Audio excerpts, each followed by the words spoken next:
গর্ভকালীন অবস্থা একটি নারীর জীবনের অত্যন্ত গুরুত্বপূর্ণ এবং সংবেদনশীল সময়। এই সময় একজন মায়ের জীবনের সাথে জড়িয়ে থাকে তার ভবিষ্যৎ অনাগত শিশুর নিরাপদ ভবিষ্যৎ। এই বিষয়ে আমরা অনেকটাই কম জানি। বর্তমানে দেখা যাচ্ছে গর্ভাবস্থায় ডায়াবেটিস বা গ্যাস্ট্রেশনাল ডায়াবেটিসের পরিমাণ বা ঝুঁকি দিন দিন বেড়েই চলেছে। আসুন আজকের পর্বে আমরা এই নিয়ে আলাপ করব। সবাইকে আমন্ত্রণ জানাচ্ছি RTVর নিয়মিত স্বাস্থ্য বিষয়ক আয়োজন মেডিক্যাফে পাওয়ার্ড বাই নিভিয়ান।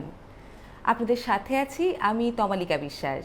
আমাদের আজকের আয়োজনে স্টুডিওতে আমাদের মাঝে উপস্থিত আছেন প্রফেসর ডাক্তার ফারহানা আক্তার, অধ্যাপক, বিভাগীয় প্রধান ও ডায়াবেটিস ও হরমোন রোগ বিভাগ, চট্টগ্রাম মেডিকেল কলেজ ও হাসপাতাল। কেমন আছেন? আছি, ভালো আছি। আপনি ভালো আছেন? আমিও ভালো আছি। আমাদের অনুষ্ঠানে আপনাকে পেয়ে আমরা ভীষণ আনন্দিত। ধন্যবাদ আমাকে আমন্ত্রণ জানানোর জন্য। আপনাকে ধন্যবাদ এবং RTV কর্তৃপক্ষকে ধন্যবাদ। আজ আমরা আলাপ করব গর্ভকালীন ডায়াবেটিস নিয়ে। তাই অনুষ্ঠানের শুরুতেই আমি আপনার কাছ থেকে জানতে চাইব, এই গর্ভকালীন ডায়াবেটিস বা গ্যাস্ট্রেশনাল ডায়াবেটিস বলতে আসলে কি বোঝায়? আসলে গর্ভকালীন ডায়াবেটিস বা জেস্টেশনাল ডায়াবেটিস বলতে যেটা বোঝায় সেটা হচ্ছে কোনো একজন নারীর যদি গর্ভাবস্থায় for the first time diabetes diagnosis হয়, ওয়েদার এটা ওই সময়ে হয়েছে ডায়াবেটিস অথবা আগে থেকে ছিল আমরা জানি না। হ্যাঁ, যদি প্রথমবার গর্ভাবস্থায় ডায়াগনোসিস হয় ডায়াবেটিস, সেটাকে আমরা গর্ভকালীন ডায়াবেটিস বলি। তবে আমরা যখন একটা প্রেগনেন্ট পেশেন্টকে ডায়াবেটিসের জন্য ডিল করি, আমাদের মাথায় দুটো চিন্তা থাকে। একটা হচ্ছে এই পেশেন্টের ডায়াবেটিসটাকে আগে থেকে ছিল, অর্থাৎ অনেকের ইয়াং এজে ডায়াবেটিস থাকে, এরপরে সে প্রেগনেন্ট হয়, এটা হচ্ছে প্রেগনেন্সি প্রি এক্সিস্টিং ডায়াবেটিস, আগে থেকে ছিল যেটা।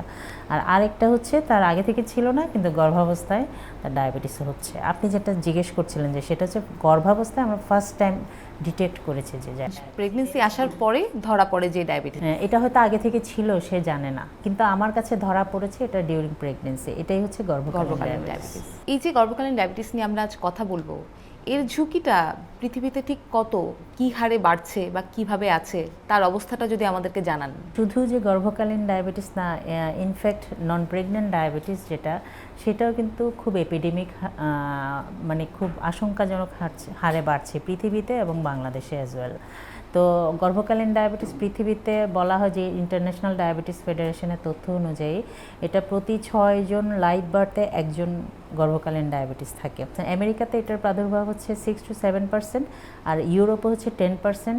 এবং আপনি অবাক হবেন যে আমাদের দেশে কিন্তু অনেক বেশি, এবং ওরাও বলেছে যে সাউথ ইস্ট এশিয়ান রিজিয়নে এটার হার কিছুটা বেশি। আমাদের যে স্টাডিগুলো আছে সেখানে বিভিন্ন স্টাডিতে বিভিন্ন রকম ডেটা আমরা পেয়েছি। তো সেখানে দেখতে পাচ্ছি যে অ্যাজ লো অ্যাজ 13, অ্যাজ হাই অ্যাজ 35। তাহলে 13 থেকে 35% পেশেন্টের কিন্তু জেস্টেশনাল ডায়াবেটিস। এর কি কোনো বিশেষ কারণ আছে যে আমাদের রিজিয়নেই কেন বেশি ধরা পড়ছে? এটা হচ্ছে আমাদের ফুড হ্যাবিট, আমাদের সিডেন্টারি লাইফস্টাইল। হ্যাঁ, বলতে বোঝায় মানে কায়িক পরিশ্রমটা আমাদের একটু কম। আমাদের খাদ্যাভ্যাস, যেমন আমাদের খাবারে আপনি দেখবেন, আপনি ব্রেকফাস্ট, লাঞ্চ, ডিনার, 3টা খাবারের কথাই যদি চিন্তা করেন, লটস অফ কার্বোহাইড্রেট, যেখানে প্রচুর কার্বোহাইড্রেট। এবং বাহিরে যারা আমরা যখন দেখি যে ওদের ব্রেকফাস্ট, লাঞ্চ, ডিনার কিন্তু এ ধরনের না, তারা রাদার ভেজিটেবল ডায়েটটাকে বেশি প্রেফার করে। মেডিটেরেনিয়ান ডায়েট যেটা বলি আমরা, প্ল্যান্ট বেসড ডায়েট, এগুলো তারা বেশি ফলো করে। কিন্তু আমাদের হচ্ছে কার্ব বেশি ডিপেন্ডেন্ট। তো এই সমস্ত কারণে স্থূলতা বেড়ে যাচ্ছে। এবং এই স্থূলতা সাথে আরও কিছু ইতিহাস আছে, পারিবারিক ইতিহাস থাকে, সেগুলোর কারণে কিন্তু আমাদের এই রিজিয়নে কিছুটা বেশি। আমরা স্থূলতা সাধারণত মেজার করি BMI দিয়ে, বেজাল মেটাবলিক ইন্ডেক্স। তো এটা সাধারণত দেখা গেছে যে ইউরোপ বা আমেরিকাতে সেম BMI, ধরলাম একই BMI আমাদের সাউথ ইস্ট এশিয়ান রিজিয়নে, আমাদেরও একই BMI, কিন্তু ওই একই BMIতে ওদের কিন্তু কমপ্লিকেশন কম। রাদার আমাদের এই রিজিয়নে সেই একই BMI দিয়ে কমপ্লিকেশন বেশি। কমপ্লিকেশন বলতে বোঝাচ্ছে আমি হার্ট ডিজিজ বা স্ট্রোক, এই ধরনের কমপ্লিকেশনগুলো বেশি হয়। এই জন্য আমাদের অল্প BMIও কিন্তু বেশি হলে সেটা আমাদের জন্য ঝুঁকিতে পড়ে গেছি আমরা। এই যে গর্ভকালীন ডায়াবেটিসটা আসলে ধরা পড়ে, এই যে প্রথমবার ধরা পড়ার ব্যাপারটা, কিভাবে ধরা পড়ে এবং কেন কিছু নারীরই ধরা পড়ে? এটা কারণ হচ্ছে যখন একজন মহিলা প্রেগনেন্ট হন, তার বাংলায় বলা হয় অমরা বা প্লাসেন্টা। হ্যাঁ, সেই প্লাসেন্টা থেকে কিছু হরমোন সিক্রেশন হয়, যেমন ধরেন কর্টিসল হরমোন, তারপরে হচ্ছে ইস্ট্রোজেন, প্রোজেস্টেরন, এগুলো অনেকেই জানে এই নামগুলো। আরেকটা হরমোন আসে হিউম্যান প্লাসেন্টাল ল্যাকটোজেন। তো এই হরমোনটা হচ্ছে আমাদের ডায়াবেটিস হওয়ার যে প্যাথোফিজিওলজি, সেখানে দেখা যায় যে আমাদের অগ্নাশয় নামক গ্রন্থি থেকে একটা বিটা সেল থেকে ইনসুলিন সিক্রেশন হয়। তো কোনো কারণে যদি ইনসুলিন সিক্রেশন কম হয় বা ইনসুলিন সিক্রেশন ঠিকমতো হচ্ছে কিন্তু সেটা কোষে গিয়ে কাজ করতে পারছে না, যেটাকে ইনসুলিন রেজিস্ট্যান্স বলে, এগুলোই হচ্ছে ডায়াবেটিসের কারণ। কারণ প্লাসেন্টা থেকে যে হরমোনটা আসে হিউম্যান প্লাসেন্টাল ল্যাকটোজেন, এটা হচ্ছে ইনসুলিনকে কাজ করতে দেয় না, অর্থাৎ ইনসুলিন রেজিস্ট্যান্স করে। তো ইনসুলিনকে যদি কাজই করতে না দেয়, ইনসুলিনের কাজ হচ্ছে রক্তের গ্লুকোজকে সেলের ভিতরে ঢুকানো, শক্তি উৎপাদন করা। কিন্তু তাহলে সেলের ভিতরে আর গ্লুকোজ ঢুকবে না যদি ইনসুলিন কাজ না করে, সেক্ষেত্রে ব্লাডে গ্লুকোজটা বেড়ে যাবে। এটাই হচ্ছে আসলে সহজ কথায় যদি বলে, সহজে যদি বুঝিয়ে বলতে হয়, এই যে নারীদের, যেসব নারীদের প্রেগনেন্সিতে বা গর্ভকালীন সময়ে এই ডায়াবেটিসটা ধরা পড়ে, এক্ষেত্রে তার যে ঝুঁকিটা থাকে সেটা কীরকম? প্রথমত আমি বলি যে কিছু পেশেন্ট হাই রিস্ক থাকে, কাদের আমি একটু আগে বলছিলাম যে প্লাসেন্টা থেকে একটা হরমোন এসে এই কাজটা করে, কিন্তু সব প্রেগনেন্ট মহিলার তো ডায়াবেটিস হয় না, তাই না? তাহলে তার কেন হচ্ছে? এই জন্য এখানে কিছু ঝুঁকি থাকে। যেমন ধরেন যাদের বয়স 25-এর বেশি, তারা একটু ঝুঁকিতে থাকে। আর একটু আগে বলছিলাম যে স্থূলতা, অর্থাৎ বিএমআই যাদের 30-এর বেশি, তাদের একটা ঝুঁকি থাকে। তবে কিছু কিছু স্টাডিতে এখন বলছে যে ওভারওয়েট যারা, যেমন আমাদের জন্য বিএমআই 23-এর বেশি, আর ইউরোপ আমেরিকানদের জন্য বিএমআই যদি 25-এর বেশি হয়, তারা ঝুঁকিতে। তারপর পারিবারিক ইতিহাস যদি থাকে, যে ফার্স্ট ডিগ্রি রিলেটিভ, যেমন ভাই বোন মা বাবার ডায়াবেটিস আছে, মায়ের ডায়াবেটিস থাকলে জেস্টেশনাল ডায়াবেটিসের চান্স বাড়ে, বাবার থাকলেও বাড়ে, মা বাবা দুইজনেরই যদি থাকে অনেক বেড়ে যায় চান্স। ভাই বোনে যদি থাকে, তাহলে ফার্স্ট ডিগ্রি রিলেটিভের যদি পারিবারিক ইতিহাস থাকে ডায়াবেটিস হওয়ার, সেই ক্ষেত্রে তারাও ঝুঁকিতে। প্রিভিয়াস প্রেগনেন্সিতে তার ডায়াবেটিস ছিল, তাহলে নেক্সট প্রেগনেন্সিতে ডায়াবেটিস হওয়ার ঝুঁকি বেড়ে যায়। বা প্রিভিয়াস প্রেগনেন্সিতে এমন কোনো কন্ডিশন ছিল যেখানে বাচ্চার ওজন অনেক বেশি ছিল, সেই ক্ষেত্রেও তার জেস্টেশনাল ডায়াবেটিস হতে পারে। তারপরে পেশেন্টের যদি ব্লাড প্রেশার বেশি থাকে, হার্টের সমস্যা থাকে, তারপরে কোলেস্টেরলের সমস্যা থাকে, অর্থাৎ এইচডিএল কম, ট্রাইগ্লিসারাইড বেশি, এই ধরনের কোলেস্টেরলের যদি সমস্যা থাকে। এবং আরেকটা ডিজিজ খুব ইদানিং শোনা যাচ্ছে, যেটা আসলে অ্যাডোলেসেন্ট টিনেজারদেরকে বেশি এফেক্ট করে, সেটা হচ্ছে পলিসিস্টিক ওভারিয়ান সিনড্রোম। এই রোগটা থাকলেও কিন্তু তাদের জেস্টেশনাল ডায়াবেটিস হতে পারে। তাহলে এই পেশেন্টগুলোই কিন্তু ঝুঁকিতে থাকে। তাহলে যার হিউম্যান প্লাসেন্টাল ল্যাকটোজেন সব প্লাসেন্টা থেকেই আসছে, কিন্তু যার এই পারিপার্শ্বিক কন্ডিশনগুলো থাকে, জেনেটিক। আচ্ছা, আরেকটা জিনিস ছিল জেনেটিক প্রিডিসপোজিশন। জেনেটিক, যেমন একটা জিন এটার সাথে রিলেটেড, TCF7L2। তো এই জিনটা কিন্তু যাদের থাকে তাদেরও কিন্তু এই ডায়াবেটিস হতে পারে। তাহলে জেনেটিক প্রিডিসপোজিশন, ফ্যামিলি হিস্ট্রি, সাথে যদি স্থূলতা থাকে, হ্যাঁ, এবং সিডেন্টারি লাইফস্টাইল, কোনো কাজকর্ম করি না, শুধু খাই আর বসে থাকি, তো এই ধরনের সিচুয়েশনে কিন্তু তাদের ক্ষেত্রেই ডায়াবেটিস হওয়ার সম্ভাবনাটা বেড়ে যায়। আচ্ছা, আমরা তো কথা বলছি আসলে গর্ভকালীন ডায়াবেটিস নিয়ে। আমি ম্যাডাম আপনার কাছে জানতে চাইবো যে সাধারণত আসলে আমাদের ঘরে এমন পরিবার এখন খুঁজে পাওয়া খুব দুষ্কর যে একজন ডায়াবেটিস রোগী নেই। তাহলে এই যে সাধারণ ডায়াবেটিস এবং গ্যাস্ট্রেশনাল ডায়াবেটিস, এর মধ্যে আসলে মূল পার্থক্যটা কোথায়? জেস্টেশনাল ডায়াবেটিস আমি শুরুতেই বলেছি যে এটা আমি ফার্স্ট ডিটেক্টেড ডিউরিং প্রেগনেন্সি। আর সাধারণ ডায়াবেটিস তো যে কোনো সময় হতে পারে। সাধারণ ডায়াবেটিসের বিভিন্ন টাইপ আছে, টাইপ 1, টাইপ 2, তারপরে diabetes due to other reasons, আর হচ্ছে জেস্টেশনাল ডায়াবেটিস। আমরা এই 4 ভাগে ভাগ করি ডায়াবেটিসকে। তাহলে জেস্টেশনাল ডায়াবেটিস হচ্ছে একটা ভ্যারাইটি, আর আদার যে ভ্যারাইটিগুলো টাইপ 1, টাইপ 2, যেমন টাইপ 1 ডায়াবেটিস বাচ্চাদের হয়, এটা হচ্ছে একটা মানে শরীরের নিজের বিরুদ্ধে নিজের একটা প্রতিরোধ শক্তি গড়ে তোলে, যেটা যেই প্রতিরোধ শক্তিটা আমার নিজের অগ্নাশয়ের যে বিটা সেল সেটাকেই ধ্বংস করে দেয়, ইনসুলিন সিক্রেশন হয় না, তখন ডায়াবেটিস হয়। এটা হচ্ছে টাইপ 1 বাচ্চাদের। আর অ্যাডাল্টে যেটা হয় সেটা maturity onset diabetes of the young, মানে এই অ্যাডোলেসেন্ট পিরিয়ডটাতে হয়, যেটা আমরা জেস্টেশনাল ডায়াবেটিসের সাথে একটু কনফিউশনে ভুগি যে এটা কি আসলে আগে থেকে ছিল ডায়াবেটিস নাকি ম্যাচুরিটি অনসেট ডায়াবেটিস।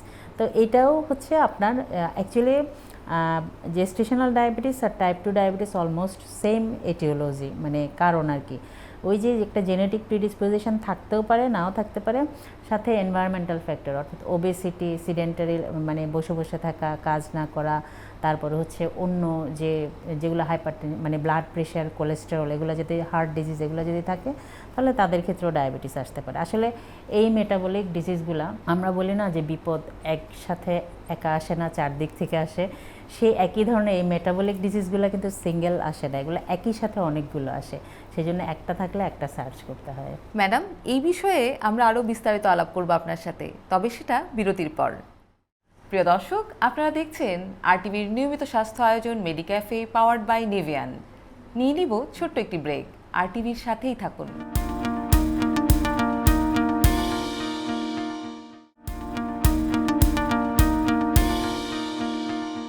বিরতির পর সবাইকে আবারও আমন্ত্রণ জানাচ্ছি আরটিভির নিয়মিত স্বাস্থ্য আয়োজন মেডিক্যাফে পাওয়ার্ড বাই নেভিয়ান। আমরা আমাদের আলোচনায় ফিরে যাচ্ছি। ম্যাডাম, আমরা যে বিষয়ে কথা বলছিলাম, এই যে আমরা এতক্ষণ বললাম গর্ভকালীন ডায়াবেটিসের কথা, এই যে ডায়াবেটিসটা পরীক্ষা করতে হবে, ঠিক কোন সময় আপনারা এই পরীক্ষাটা করেন এবং কিভাবে করেন? ফার্স্ট অ্যান্টিনেটাল চেক আপ, অর্থাৎ একজন পেশেন্ট প্রেগনেন্ট হওয়ার পরে প্রথম যখন ডাক্তারের কাছে আসবে, হোয়াট এভার দ্য ডিউরেশন, মানে যেই সময় আসুক না কেন, প্রথম অ্যান্টিনেটাল চেক আপে আমরা একটা টেস্ট করি। ধরেন আমার কাছে আসলো সে 8 সপ্তাহ বা 10 সপ্তাহ, তখন আমরা একটা ওজিটিটি করি, ওরাল গ্লুকোজ টলারেন্স টেস্ট। এখানে সাধারণত প্রেগনেন্সির ক্ষেত্রে আমরা প্রথমে খালি পেটে একবার রক্ত দেই। এই খালি পেটটা হচ্ছে অ্যাটলিস্ট 8 ঘন্টা। এরপরে খালি পেটে একবার ব্লাড দিবে, পেশেন্টকে 75 গ্রাম গ্লুকোজ খাওয়ানো হবে। খাওয়ানোর 1 ঘন্টা পরে একবার ব্লাড দিবে, 2 ঘন্টা পরে একবার ব্লাড দিবে। কিন্তু এটা হচ্ছে প্রেগনেন্সিতে 3বার স্যাম্পল দিতে হয়, কিন্তু নন প্রেগনেন্ট যারা মানে সচরাচর আমরা যে ডায়াবেটিস টেস্ট করি পেশেন্টদের, সেখানে কিন্তু 2টা স্যাম্পল দিতে হয়। কাজে এখানে একটু পার্থক্য আছে, এটা মনে রাখতে হবে। 3বার ব্লাড দিতে হবে। কেন বলছি, এই যে 3বার ব্লাড দেওয়া হলো, এটার একটা থ্রেশহোল্ড আছে যে কতর উপরে গেলে আমরা এটাকে ডায়াবেটিস বলি। যে কোনো একটা পজিটিভ হলে কিন্তু পেশেন্টের জেস্টেশনাল ডায়াবেটিস। কাজে আমি যদি মিস করি একটা, যে আমি 2বার ব্লাড দিলাম 3বার দিলাম না, তাহলে হয়তো ডায়াগনোসিস মিস হয়ে যেতে পারে। তাহলে ফার্স্ট অ্যান্টিনেটাল চেক আপ আমরা একবার ওজিটিটি করব, ওরাল গ্লুকোজ টলারেন্স টেস্ট। এখানে আমরা দুটো জিনিস দেখতে পারি, একটা হচ্ছে পেশেন্টের জেস্টেশনাল ডায়াবেটিস আছে কিনা, আরেকটা দেখতে পারি পেশেন্টের আগে থেকে ছিল কিনা। এটা গ্লুকোজ লেভেল দেখে বোঝা যায়। কাজেই এই শুরুতেই কিন্তু আমরা বুঝে ফেলতে পারি যে এই প্রেগনেন্সিটা জেস্টেশনাল ডায়াবেটিস নাকি পেশেন্টের আগে থেকেই ছিল। ধরলাম যে কোনো কারণে এটা নেগেটিভ, পেশেন্টের নেই ডায়াবেটিস, তখন কিন্তু আমরা পেশেন্টকে ছেড়ে দিব না। এই পেশেন্টকে আমরা 24 to 28 উইক্সে আবার একবার ওজিটিটি করব, ডায়াবেটিস টেস্ট করব। এখন ভ্যালুগুলো আমি বলে দিই আপনাকে, যে আমরা যে ফাস্টিং স্যাম্পল করলাম, এখানে সাধারণত 5.1 অথবা এর বেশি যদি হয় মিলিমোল পার লিটার। তারপরে 1 ঘন্টা গ্লুকোজ খাওয়ার 1 ঘন্টা পরে যে সুগার লেভেল, সেটা যদি 180 মিলিগ্রাম পার ডিএল অথবা 10 মিলিমোল পার লিটারে বেশি হয়, অ্যাট অর অ্যাবাভ। আর 2 আওয়ার্স আফটার 75 গ্রাম গ্লুকোজ, এটা যদি 153 মিলিগ্রাম পার ডিএল অথবা 8.5 মিলিমোল পার লিটার এর বেশি হয়, এই 3টার মধ্যে যে কোনো একটা হলেই কিন্তু আমার পেশেন্ট জেস্টেশনাল ডায়াবেটিস ডায়াগনোসড। এটা হচ্ছে আমরা সাধারণত 24 থেকে 28 সপ্তাহে করি। সাধারণত জেস্টেশনাল ডায়াবেটিসগুলো বেশিরভাগই কিন্তু সেকেন্ড ট্রাইমেস্টারে পরে আসে। প্রেগনেন্সিগুলোকে আমরা ট্রাইমেস্টার ওয়াইজ ভাগ করি, কিন্তু ফার্স্ট ট্রাইমেস্টার প্রথম 3 মাস, সেকেন্ড ট্রাইমেস্টার, থার্ড ট্রাইমেস্টার। সাধারণত সেকেন্ড ট্রাইমেস্টারে পরে আসে 24 থেকে 28 সপ্তাহে, এই জন্য আমরা টেস্ট করি। তবে ইদানিং বলা হয় যে যদি আপনি 24 থেকে 28 সপ্তাহে টেস্ট করার পরেও নেগেটিভ পান, কিছু পেশেন্ট খুব হাই রিস্ক, ওই যে আমি একটু আগে যেটা রিস্ক স্ট্র্যাটিফিকেশন করলাম, তো সেই পেশেন্টগুলোকে আবার বলা হয় যে 34 to 36 উইকে আরেকবার দেখার জন্য। তবে রিকমেন্ডেড হচ্ছে 24 to 28 উইক্সে দেখা। মানে রোগীগুলোকে আসলে প্রথমবার করেই ছেড়ে দেওয়া যাবে না। নো, আমরা আন্ডার এটা ফলো আপ আবার আসতে প্রতিবারেই পারে। যাদের ঝুঁকি আছে তাদেরকে টেস্ট করে দেখতে হবে। ঝুঁকিটা থাকে গর্ভকালীন সময়ে যে ডায়াবেটিস, এতে মায়ের জীবনে বা মায়ের যে গর্ভকালীন পিরিয়ডটা পার করে, তাতে কি জটিলতা তৈরি হতে পারে? আচ্ছা, এটাতে এই যে ট্রাইমেস্টার স্পেসিফিক আমরা যদি ভাগ করি, অনেকগুলো জটিলতা দেখা দিতে পারে। যেমন first trimester, second trimester, third trimester, সব ট্রাইমেস্টারে পেশেন্টের প্রেগনেন্সি লস হতে পারে, মিসক্যারেজ যেটাকে বলে, অ্যাবর্শন হয়ে যেতে পারে। আবার বাচ্চার কিছু জন্মগত ত্রুটি হতে পারে, বিভিন্ন হার্ট ডিজিজ এগুলো হতে পারে। তারপর সেকেন্ড ট্রাইমেস্টারে এসে মায়ের জেস্টেশনাল ডায়াবেটিসের জন্যই হাইপারটেনশন বা ব্লাড প্রেশার ডেভেলপ করতে পারে, এবং অ্যাক্লামশিয়া, প্রি অ্যাক্লামশিয়া এগুলো হতে পারে। তারপর বারবার প্রস্রাবে ইনফেকশন হয়, এবং বাচ্চার ওজন বড় হয়ে যায়, এটার জন্য বিভিন্ন কমপ্লিকেশন হতে পারে। আর থার্ড ট্রাইমেস্টারে এসে কিন্তু ওই যে ফিটাল বাচ্চার ওজনটা বড়, এবং মায়ের প্রিম্যাচিওর ডেলিভারি, অর্থাৎ সময়ের আগেই তার ডেলিভারি হয়ে যেতে পারে। আবার ইনস্ট্রুমেন্টাল ডেলিভারি বা সিজারিয়ান সেকশনের চান্স অনেক সময় অনেকটা বেড়ে যায়। এবং পোস্টপার্টাম অর্থাৎ ডেলিভারির পরে যেটা হয়, সেখানে ইনজুরি হতে পারে মায়ের, এবং ব্লিডিংটাও বেশি হতে পারে। এবং আফটার ডেলিভারি যদি ধরেন নর্মাল ভেজানাল ডেলিভারি হয় অথবা সিজারিয়ান সেকশন হয়, ইনফেকশনের চান্সটা অনেক সময় বেড়ে যায়। তো এই ঝুঁকিগুলো সাধারণত মায়ের থাকে। আমরা ততক্ষণ আসলে কথা বলছিলাম গর্ভকালীন ডায়াবেটিস নিয়ে। আমি এইবারে একটু ইন্টারেস্টিং একটা প্রশ্নে যাব যে অনেক মা কিন্তু আগে থেকে জানে তাদের ডায়াবেটিস আছে, আগে থেকে ডায়াগনোজ যে তারা ডায়াবেটিস রোগী। সেই মায়েদের জীবনযাত্রা গর্ভকালীন সময়ে যে জীবনযাত্রাটা পালন করে সেই জীবনযাত্রার সাথে আর গ্যাস্ট্রেশনাল ডায়াবেটিস যাদের হয় তাদের জীবনযাত্রা বা পুরো গর্ভকালীন যে সময়, তাতে কোনো কি ডিফারেন্স আছে? আসলে ডায়াবেটিস মানে হচ্ছে discipline, diet, drug, discipline, education, exercise. হ্যাঁ, এগুলাই হচ্ছে নিয়মগুলো মানতে হবে, সেটা প্রেগনেন্সি হোক আর নন প্রেগনেন্টই হোক। যদি আগের থেকে সে ডায়াবেটিক থাকে তবে আমরা অ্যাডভাইস করি যে সবসময় প্রেগনেন্সিটা প্ল্যান্ড হবে।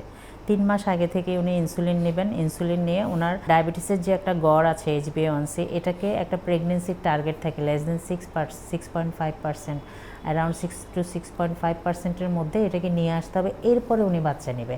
আনপ্ল্যান্ড বাচ্চা নিলে কিন্তু ওই যে ঝুঁকিগুলো এতক্ষণ আমি বলছিলাম এগুলো হতে পারে। ডায়েট কন্ট্রোল, এক্সারসাইজ এগুলো সবসময় চলবে।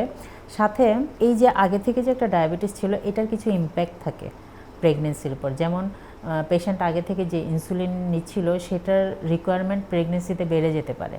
আগে যে যত ইউনিট নিচ্ছিল তা প্রেগনেন্সিতে তার আরও বেশি ইনসুলিন নিতে দেখা যাচ্ছে। অল্পতেই কন্ট্রোল ছিল কিন্তু এখন কন্ট্রোল হচ্ছে না, কারণ এটা একটা ইনসুলিন রেজিস্ট্যান্স, কাজ করতে পারছে না ইনসুলিন, কাজে আমাকে আরও বেশি ইনসুলিন দিতে হবে। এটা একটা। আবার প্রেগনেন্সির ডায়াবেটিসের কিছু জটিলতা আছে, যেমন কিডনির সমস্যা হয়, নার্ভের সমস্যা হয়।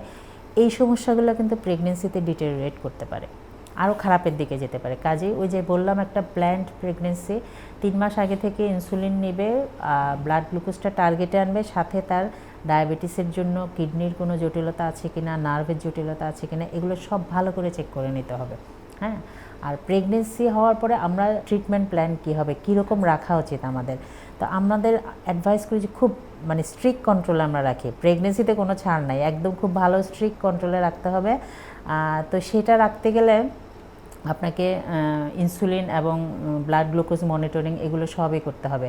তো এইটা যখন করি, ডায়াবেটিসের যে আরেকটা জটিলতা সেটা হচ্ছে চোখের রেটিনোপ্যাথি, এটা অনেক সময় ডিটেরিওরেট করে। এই জন্য যাদের আগে থেকেই ডায়াবেটিস আছে তাদের চক্ষু বিশেষজ্ঞের পরামর্শ নিতে হবে বিফোর কনসেপশন, বাচ্চা কনসিভ করার আগে, ডিউরিং প্রেগনেন্সি, প্রতি ট্রাইমেস্টারে একবার করে চোখের ডাক্তারের শরণাপন্ন হতে পারে, কারণ এই রেটিনোপ্যাথিটাও কিন্তু খারাপের দিকে যেতে পারে। আচ্ছা, ডায়াবেটিসকে তো আসলে আমরা মাদার অফ ডিজিজ বলি, সে একাই অনেকগুলো রোগকে ডেকে আনে, যে কারণে আসলে অনেক সচেতনতার সাথে এই সংবেদনশীল সময়টা পার করতে হয়। এবারে ম্যাডাম আপনার কাছ থেকে আমি জানতে চাইবো যে ডায়াবেটিস যদি ধরা পড়েও গ্যাস্ট্রেশনাল যে পিরিয়ডে ধরা পড়ছে, এই সময় সুগার বেড়ে গেলে শিশুর কি জটিলতা তৈরি হতে পারে? এটা খুব ইম্পর্ট্যান্ট একটা প্রশ্ন। বাচ্চার অনেকগুলো জটিলতা হতে পারে, যেমন ফার্স্ট ট্রাইমেস্টার যেটা বলছি, সেখানে বাচ্চার ওই যে বললাম ফিটাল লস হয়ে যেতে পারে, বিভিন্ন জন্মগত ত্রুটি থাকতে পারে।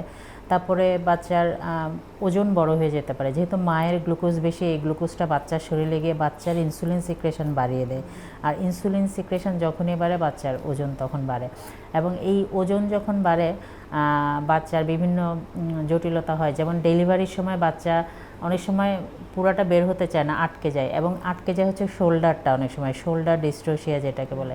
এই শোল্ডারটা খুব মেকানিক্যাল ওয়েতে, খুব টেকনিক্যাল ওয়েতে বের করতে হয়। যদি এদিক ওদিক হয় তখন মায়ের যে জেনিটাল অর্গান সেগুলো খুব ছিঁড়ে টিড়ে একদম একটু ইনজুরি হয়, তারপরে ব্লিডিং হয় সেখান থেকে, একটু আগে আমি যেটা বলছিলাম, এবং বাচ্চার শ্বাসকষ্ট হতে পারে। আবার বাচ্চা জাস্ট ডেলিভারির পর যে চিৎকার দেয়, কান্না করে, তখন ফুসফুসটা এক্সপান্ড করে। এই এক্সপান্ড করার জন্য একটা জিনিস দরকার হয় যেটা সারফেক্টেন্ট। যাদের জেস্টেশনাল ডায়াবেটিস তাদের এই জিনিসটা, বাচ্চাদের এই জিনিসটা কম থাকে। তো যদি ফুসফুস এক্সপান্ড করতে না পারে তাহলে বাচ্চার শ্বাসকষ্ট হবে, এবং বাচ্চার জন্ডিস ডেভেলপ করতে পারে, বাচ্চার ক্যালসিয়াম কমে গিয়ে খিঁচুনি আসতে পারে। হ্যাঁ, এই সমস্যাগুলো সাধারণত হতে পারে বাচ্চার। যেসব মায়েদের জেস্টেশনাল ডায়াবেটিস থাকে তার বাচ্চাদেরও কি ডায়াবেটিস হওয়ার ঝুঁকি থাকে? আমাদেরকে পেশেন্ট প্রায় জিজ্ঞেস করে যে ম্যাডাম বাচ্চা ডেলিভারির পর বাচ্চার ডায়াবেটিস হবে কিনা। অ্যাকচুয়ালি ঘটনাটা উল্টো, ডেলিভারির পরপরই কিন্তু বাচ্চার গ্লুকোজ ফল করার একটা পসিবিলিটি থাকে। কারণ সে এতক্ষণ মায়ের গ্লুকোজের কাভারেজে ছিল, হঠাৎ করে সেটা উইথড্র হয়ে গেল, তখন কিন্তু হঠাৎ করে মায়ের গ্লুকোজের কাভারেজে থাকে, তার তো ইনসুলিন সিক্রেশন হচ্ছে। তো হঠাৎ করে যখন এই সাপোর্টটা উইথড্র হয়ে যায়, তখনই কিন্তু তার ওই যে এক্সেস ইনসুলিন সিক্রেশনের জন্য সে হাইপোগ্লাইসেমিয়া হতে পারে। তো এটা হচ্ছে রাদার কমে যেতে পারে। তবে আপনার কথাটা একটা ঠিক এক সেন্সে, যে যাদের জেস্টেশনাল ডায়াবেটিস থাকে এই বাচ্চাগুলো কিন্তু পরে একটা ওবেসিটির টেন্ডেন্সি থাকে। অনেক বাচ্চা দেখবেন স্কুল পড়ুয়া বাচ্চা, তারা খুব ওবেস থাকে। তো এই বাচ্চাগুলোর একটা স্থূলতার টেন্ডেন্সি থাকে এবং আলটিমেটলি পরে গিয়ে কিন্তু তাদের অ্যাডাল্ট লাইফে ডায়াবেটিস হতে পারে। এই যে জেস্টেশনাল ডায়াবেটিস হচ্ছে, তাতে আপনারা সাধারণত কোন ধরনের ট্রিটমেন্ট দিয়ে থাকেন, তা যদি আমাদের দর্শকদের উদ্দেশ্যে আপনি সংক্ষেপে বলেন। জেস্টেশনাল ডায়াবেটিসের মূল চিকিৎসা হচ্ছে ডায়েট কন্ট্রোল অথবা ডায়েটের রিঅ্যাডজাস্টমেন্ট এবং এক্সারসাইজ। এই শুধুমাত্র ডায়েট কন্ট্রোলে কিন্তু প্রায় 90% জেস্টেশনাল ডায়াবেটিসের ট্রিটমেন্ট হয়ে যায়। এখানে আমরা সাধারণত 6 বার খেতে বলি, 3টা মেইন মিল এবং 3টা স্ন্যাক্স। যদি ডায়েট কন্ট্রোল এক্সারসাইজে কন্ট্রোল না হয় ডায়াবেটিস, সেক্ষেত্রে আমরা ইনসুলিন দিব। ইনসুলিনটা আমরা 2 ধরনের ইনসুলিন সাধারণত দিয়ে থাকি। একটা ইনসুলিন দিনে 1 বার, আরেকটা দিনে 3 বার, অথবা অন্য বিভিন্ন রেজিমেনে দিয়ে থাকি, পেশেন্টের যেভাবে কমফোর্ট ফিল করে সেভাবেই। এই স্বল্প সময়ে আপনি কিন্তু আমাদের অনেক গুরুত্বপূর্ণ তথ্য দিলেন ম্যাডাম, আপনাকে এই জন্য ধন্যবাদ। ধন্যবাদ আপনাকে এবং আরটিভির দর্শকদেরকে অনেক ধন্যবাদ। প্রিয় দর্শক, আপনারা দেখছিলেন আরটিভির নিয়মিত স্বাস্থ্য আয়োজন মেডিক্যাফে পাওয়ার্ড বাই নিভিয়ান। আজকের মতো এখানেই শেষ করব। আশা রাখছি দেখা হবে আগামী পর্বে। সেই পর্যন্ত সবাই ভালো থাকুন, সুস্থ থাকুন, নিরাপদে থাকুন এবং আমাদের আরটিভির সাথেই থাকুন।